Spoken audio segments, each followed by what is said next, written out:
Hello everyone, मैं शिम शर्मा स्वागत करता हूं आपके अपने all about physical education channel में। तो चलिए शुरू करते हैं।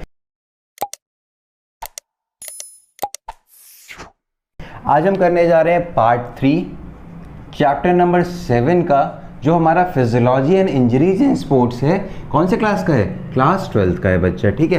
पार्ट 1 और पार्ट 2 का लिंक मैं आपको डिस्क्रिप्शन में दे दूंगा, आप वहां जाके देख सकते हैं। और बाकी नोट्स आपको डिस्क्रिप्शन में मिल जाएंगे क्वेश्चन आंसर की फॉर्म में। एंड सबसे इंपॉर्टेंट चीज़, जो एमसीक्यू क्वेश्चंस होते हैं वो भी आपको डिस्क्रिप्शन में मिल जाएंगे। आप वहाँ जाइएगा और डाउनलोड कीजिए, एक बार लेसन देखिए, नोट्स पढ़िए और बुक मत खोलिए। तो चलिए शुरू करते हैं। और हाँ, एक रिक्वेस्ट है, जो बच्चे नए हैं मेरे चैनल पे, अगर उनको वीडियोस अच्छी लग रही हैं तो प्लीज़ सब्सक्राइब करे बिना मत जाइएगा चैनल को, लाइक करिए वीडियो को और अपने क्लासमेट्स और अपने फ्रेंड्स के साथ शेयर ज़रूर करिएगा। ओके, तो चलिए आते हैं आज के हमारे क्लास पे।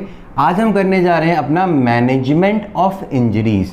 ये हमारा आज का टॉपिक है। इसमें हम डिफरेंट टाइप ऑफ इंजरीज़ के बारे में जानेंगे और उनका मैनेजमेंट का मतलब क्या होता है बच्चा, कि पहले उस इंजरी को डायग्नोस करना, ट्रीटमेंट देना, ठीक है। ट्रीटमेंट को ही हम मैनेजमेंट बोलते हैं। मीन्स किसी भी पर्सन को कोई चोट लगी है तो उसकी चोट को डायग्नोस करना, उसको देखना ये कौन सी चोट है और उसके मुताबिक उसको ट्रीट करना, मीन्स उसकी रिक्वायरमेंट के हिसाब से उसको ट्रीट करना।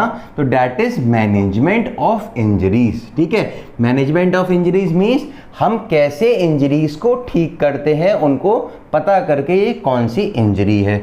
अब बात करते हैं, जो पहला वाला पार्ट है उसमें मैंने आपको टाइप ऑफ इंजरीज बताया था बच्चा। तो टाइप ऑफ इंजरीज में मैंने कितनी बताई थी? 2 टाइप की बताई थी। एक आपका सॉफ्ट टिश्यू इंजरीज होता है, ठीक है, और एक आपका होता है hard tissue injuries. Okay, I am clear ना? ये 2 बताया था। अब जो हमारा सॉफ्ट टिश्यू इंजरी होता है, इसमें एक आपका होता है स्किन, ठीक है, स्किन इंजरीज, और एक आपका होता है मसल इंजरीज, ठीक है। और जो आपका हार्ड टिश्यू इंजरी था, इसमें एक था आपका माइनर इंजरी, ठीक है, और एक था आपका सीरियस इंजरी। ये 2 टाइप थे। अब हम क्या पढ़ने वाले हैं? अब हम पहले सॉफ्ट टिश्यू इंजरीज पढ़ेंगे, जिसमें हमारी 2 टाइप की इंजरीज आती हैं, एक स्किन इंजरी आती है और एक मसल इंजरीज आती हैं। ओके, तो चलिए शुरू करते हैं। अब पढ़ते हैं हम एक एक करके अपने हर एक इंजरी के बारे में, उनको कैसे हम ठीक कर सकते हैं इसके बारे में। बच्चा, बहुत ही इंपॉर्टेंट टॉपिक है इस चैप्टर का, तो प्लीज़ ध्यान से पढ़िएगा। ओके, तो चलिए शुरू करते हैं। What is soft tissue injury? तो soft tissue injuries are those injuries जिसमें हमारी स्किन के ऊपर या फिर हमारी मसल में कोई भी इंजरी होती है। That type of injury is known as soft tissue injuries, because हम सबको पता है हमारी स्किन और हमारी मसल्स सॉफ्ट टिश्यूज हैं। ओके, तो चलिए देखते हैं। सॉफ्ट टिश्यू इंजरीज की डेफिनेशन मैंने लास्ट वाली वीडियो में बहुत अच्छे से बता रखी है, अब वहाँ जाके भी देख सकते हैं। तो चलिए आते हैं अब अपनी पहली इंजरी पे, जो हम आज देखने जा रहे हैं। वो क्या है हमारा? वो है हमारा कंट्यूजन। क्या है बच्चा? कंट्यूजन। कंट्यूजन की अगर हम बात करें बच्चा, कंट्यूजन एक वो इंजरी है, वो स्किन इंजरी है जिसमें किसी भी एक्सटर्नल ऑब्जेक्ट से हमें चोट लगती है। लाइक एग्जाम्पल में बता रहा हूँ, ये आपका हाथ है, ठीक है, अभी ये कोई एक्सटर्नल ऑब्जेक्ट है और ऐसे करके आपको चोट लग गई। तो इस समय जब आपको चोट लगी तो आपका जो स्किन का कंटिन्यूटी हुआ या फिर जो आपकी स्किन हुई वो ब्रेक नहीं होती है। और क्या होता है स्किन ब्रेक नहीं होती है तो जो आपको जहां पर भी ये ऑब्जेक्ट ने हिट किया है तो वहां पर नीला नीला पड़ जाता है। पहले रेडिश पड़ता है, फिर नीला पड़ता है और थोड़ी देर बाद वही चीज़ ब्लैक हो जाती है। तो that type of injury is known as contusion. अब क्लियरली बताता हूँ, कंट्यूजन एक वो इंजरी है जो स्किन की इंजरी है और ये इंजरी लगती कैसी है? By hurting with any external object. कोई भी एक्सटर्नल ऑब्जेक्ट आपकी स्किन पे लगेगा ऐसे करके और आपकी स्किन की कंटिन्यूटी नहीं ब्रेक हुई हो, उसमें ब्लड ना निकले, उसमें रैशेज ना लगे, बस क्या चीज़ होनी चाहिए? नीला, कहते ना नीला साव पड़ गया, आपकी स्किन ब्लूइश हो जाती है, ठीक है। तो जब ब्लूइश आपकी स्किन होती है थोड़ी देर बाद वो ब्लैकिश भी हो जाती है। That type of injury is known as contusion. I hope I am clear. अब बात करते हैं अपनी सेकंड इंजरी की, जो हमारा है एब्रेशन। अब एब्रेशन की मैं बात करूं तो बच्चा क्लियरली बता रहा हूं, ये एक वो स्किन इंजरी है जिसमें हमारी बॉडी की जो स्किन है वो कहीं ना कहीं रब करती है। लाइक मैं चल रहा हूं और मेरे बोर्ड से मेरा हाथ ऐसे टच किया, फ्रिक्शन लगा और मेरे हाथ पे रैशेस पड़ गए। लाइक ये मेरा हाथ है, इसमें ऐसे करके रैशेस पड़ गए, ब्लीडिंग हो गई हल्की सी, तो that type of thing is known as abrasion. I hope I am clear ना। एब्रेशन क्या होता है? एब्रेशन एक वो स्किन इंजरी है जिसमें हमारी बॉडी की जो स्किन है वो कहीं ना कहीं रब करती है, उस पर फ्रिक्शन लगता है, जिसकी वजह से स्किन पे रैशेस पड़ जाते हैं। लाइक खुरन जैसे जमता है ना, वो हो जाता है। तो that type of injury is known as abrasion. I hope ये भी आपको क्लियर हो गया होगा। अब आते हैं हम अपने लास्ट और थर्ड पार्ट पे स्किन इंजरीज के। वो हमारा क्या है? वो हमारा है इंक्लूजन।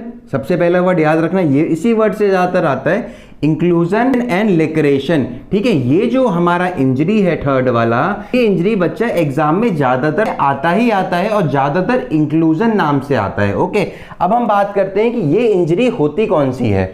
ये इंजरी बच्चा होती है लाइक आपका ये हाथ है, अब इसमें मैंने ब्लेड से ऐसे मार दिया, ठीक है, तो क्या होगा? एकदम ब्लीडिंग आ जाएगी ना।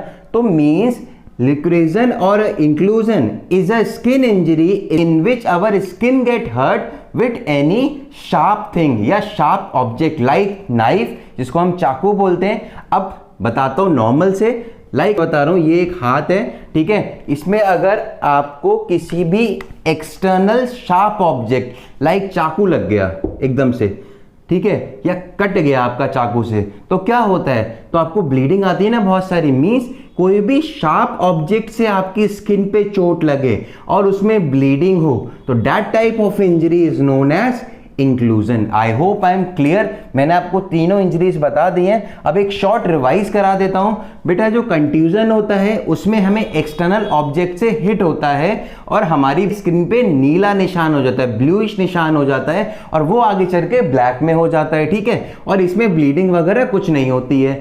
एब्रेशन की अगर हम बात करें, एब्रेशन एक वो स्किन इंजरी है जिसमें हमारी स्किन किसी भी फ्रैक्शनल पार्ट से रब करती है, जिसकी वजह से हमारी स्क्रीन पे हल्के हल्के रैशेस पड़ जाते हैं और वो ब्लड के ही होते हैं, ठीक है।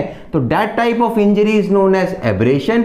अब बात आते हैं थर्ड और इंपॉर्टेंट इंजरी की जो एग्जाम में पूछी जाती है और इंक्लूजन वर्ड से ही पूछी जाती है।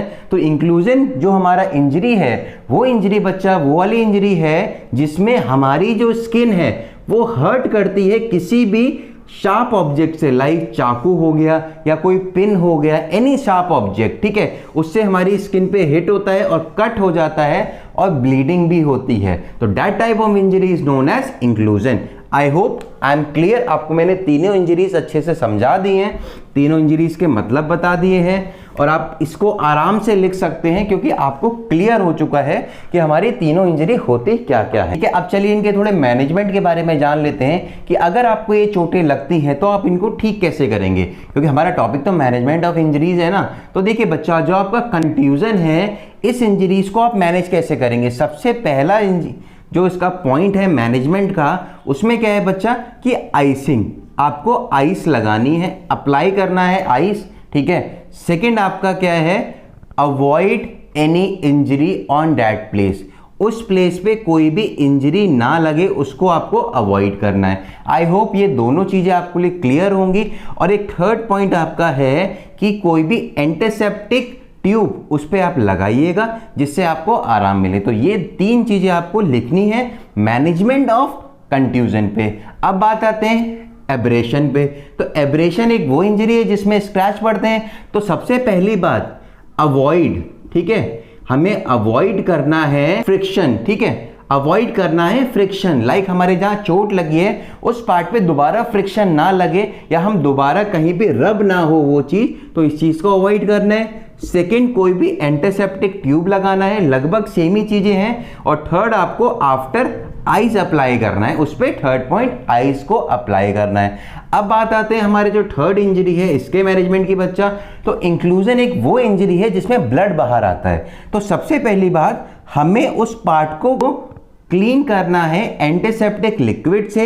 इसके बाद में हमारा सेकंड इसमें पॉइंट आता है बच्चा, कोई भी ट्यूब या फिर जो भी एंटीसेप्टिक ट्यूब है या कोई दवाई है लाइक बीटाडीन लगाते हैं, ठीक है, तो उस चीज को लगाना है। थर्ड आपका है कॉटन अप्लाई करना है, जब आपने ट्यूब लगाया उसके बाद कॉटन अप्लाई करना है। फोर्थ आपका है उसके बाद में बैंडेज बांधना है and after some time fifth आपका पॉइंट है उसमें आइस अप्लाई करना है, मींस आइसिंग करनी है, ठीक है। आई होप आपको सबके मैनेजमेंट और ये इंजरीज होती क्या है ये क्लियर हो गई होंगी। तो चलिए अब आगे बढ़ते हैं और देखते हैं अपने मसल्स इंजरीज को। Muscle injuries are also the part of soft tissues injury.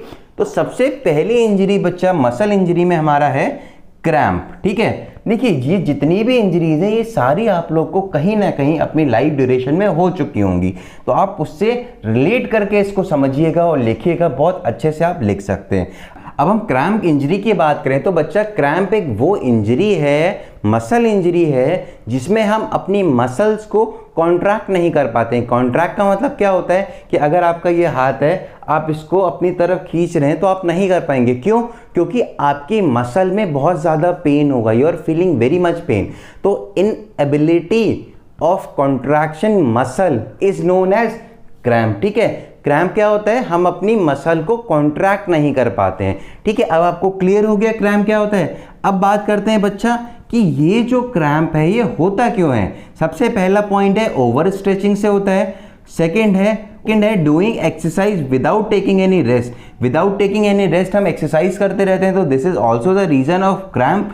अब बात करते हैं क्रैम्प के मैनेजमेंट की। तो बच्चा क्रैम्प का सबसे पहला मैनेजमेंट है कि टेक रेस्ट लेना है, मीन जो भी इंडिविजुअल है वो रेस्ट लेगा, ठीक है, ताकि उसकी जो बॉडी पार्ट इफेक्ट हुआ है, जो मसल इफेक्ट हुआ है वो ठीक हो सके। अब हम सेकेंड मैनेजमेंट की बात करें तो सबसे पहला उस पार्ट पे मसाज करना, ठीक है, मसाजिंग ऑफ दैट पार्ट जहां पर आपकी मसल पे क्रैम्प आया है। थर्ड थिंग आपका हो गया, अगर रिक्वायर्ड है तो आप उस पर आइस कंप्रेशन भी लगाएंगे। And the fourth one is after recovering एक प्रॉपर एक्सरसाइज उसकी करिए ताकि आप प्रॉपरली रिकवर हो सकें। ओके, तो these are the some management of cramp. Cramp क्या होता है? It is unability and imbalance capability of any person of contraction of their muscle is known as cramp, ठीक है। अब बात करते हैं बच्चा स्ट्रेन की। तो स्ट्रेन एक वो इंजरी है बच्चा जो हमेशा ओवर स्ट्रेचिंग ऑफ मसल से होती है। Strain is a injury of muscle in which our muscle get over stretch. जब हमारी मसल ओवर स्ट्रेच हो जाती है तो हमें वहां पर पेन होता है, ठीक है। तो दिस इज द स्ट्रेन। अब बात करते हैं होता क्यों है। तो सबसे पहले मैंने आपको बता दिया था ओवर स्ट्रेचिंग, ठीक है, और not proper way of doing exercise is the reason of getting strain in your muscles, ठीक है। तो ये हमारे पॉइंट्स हो गए जिसकी वजह से आपको स्ट्रेन होता है। और स्ट्रेन होता क्या है? ये ओवर स्ट्रेचिंग ऑफ मसल्स है बच्चा।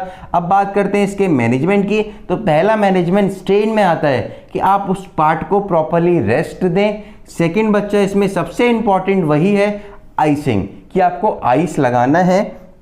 एंड द थर्ड थिंग आपका बच्चा इसमें आफ्टर कंप्लीट ट्रीटमेंट आपको क्या करना है? उस बॉडी पार्ट का हल्का हल्का एक्सरसाइज करना है जिससे उस पार्ट का फुल्ली मूवमेंट हो सके, ठीक है। अब आते हैं अपनी थर्ड इंजरी पे जो हमारा है स्प्रेन। स्प्रेन बच्चा वो इंजरी है लिगामेंट्स की और टोन लिगामेंट्स की जिसमें हमारे जो लिगामेंट्स होते हैं वो ओवर स्ट्रेच हो जाते हैं। और लिगामेंट्स हमारे जनरली कहाँ होते हैं? आप सबको पता होगा ना, एट जॉइंट। मींस जो हमारा स्प्रेन है, sprain is a injury related with the ligament और toning of ligament of any joint is known as sprain, ठीक है। अब आपको क्लियर हो गया। लाइक अगर हम बात करें तो यह आपका लेग का जो मसल होता है, ठीक है, आपका जो नी होता है वो ऐसे होता है और यहां पर एक लिगामेंट होता है। अब अगर आपका लेग ओवर स्ट्रेच हो जाता है और ये जो लिगामेंट है ये आपका टूट जाता है तो that type of injuries come in sprain. I hope I am clear ना। अब बात कर लेते हैं बच्चा स्प्रेन के मैनेजमेंट की। तो याद रखिएगा बहुत ही इंपॉर्टेंट है ये चीज, ठीक है। सबसे पहला आपका होता है RICER, ये आप याद कर लीजिएगा, ठीक है। ये आपका मैनेजमेंट है स्प्रेन का। अब इसमें जो R है इसका सबसे पहले R का मतलब आपका क्या है? रेस्ट। आपको पेशेंट जो भी इंडिविजुअल है जिसको स्प्रेन हुआ है उसको रेस्ट देना है। सेकंड आपका है आइस, ठीक है। आइस का आपको कंप्रेशन देना है, मीन्स उसके बॉडी पार्ट पे जहाँ पर भी स्प्रेन है वहाँ पर उसको आइस लगाना है। थर्ड आपका है कंप्रेशन। कंप्रेशन मीन्स आपको कोई भी बैंडेज बांधना है या उस पार्ट को टाइट करके रखना है। Fourth one is elevation. Elevation like अगर आप ये लेटे हैं, ठीक है, ये लेटे हैं, ये पूरा आपकी बॉडी है और ये आपके लेग है, तो आपने नीचे पिलो लगाया ताकि आपका पैर ऊपर रह सके, एलिवेट करना है, ऊपर रखना है, ठीक है। और जो फिफ्थ वन है, जब ये सारी चीज़ें आप कर लेंगे और इसके साथ साथ आपको जो फिफ्थ वन में क्या करना है, आपको करना है रिहैबिलिटेशन। रिहैबिलिटेशन मतलब क्या होता है, आर का मतलब क्या होता है, रिहैबिलिटेशन। रिहैबिलिटेशन मीन्स बच्चा उस पर्सन को एक्सरसाइज कराना है उस पार्ट की, ताकि उस पार्ट को अच्छे से दोबारा से उसी कंडीशन में ला सकें जो उसकी ओरिजिनल कंडीशन थी। Okay, I am clear. Last हमारा पार्ट है एक्सरसाइज कराना, जिसको हम फिजियोथेरेपी भी बोलते हैं, ठीक है। तो ये आपका मैनेजमेंट हो गया स्प्रेन का। आई होप आई एम क्लियर। मैंने आपको सारे टॉपिक्स बता दिए, इसमें सारे इंजरीज के बारे में बता दिया, और इन सारी इंजरीज जो भी हमारी यहाँ लिखी हुई है इनके मैनेजमेंट को मैंने आपको बता दिया है। ओके, तो आज ये हमारा सॉफ्ट टिश्यू इंजरी वाला पार्ट खत्म हो चुका है। अब हम देखेंगे अपने नेक्स्ट पार्ट में हार्ड टिश्यू इंजरीज, जिसमें हमारा डिसलोकेशन ऑफ बोन आता है बच्चा, और उसमें डिफरेंट टाइप ऑफ फ्रैक्चर्स भी आते हैं। तो चलिए उसको हम नेक्स्ट पार्ट में बनाएंगे। बाकी अगर आपको इसमें कोई भी डाउट है तो मेरे से पूछ सकते हैं, बहुत ही इंपॉर्टेंट पार्ट है, तो प्लीज़ और प्लीज़ इसको अच्छे से देखिएगा। इसके बाद में नोट जब भी बन जाएंगे, अपलोड हो जाएंगे, आप वहाँ जाके देख सकते हैं। Thank you so much, keep learning, keep supporting. जय हिंद, वंदे मातरम।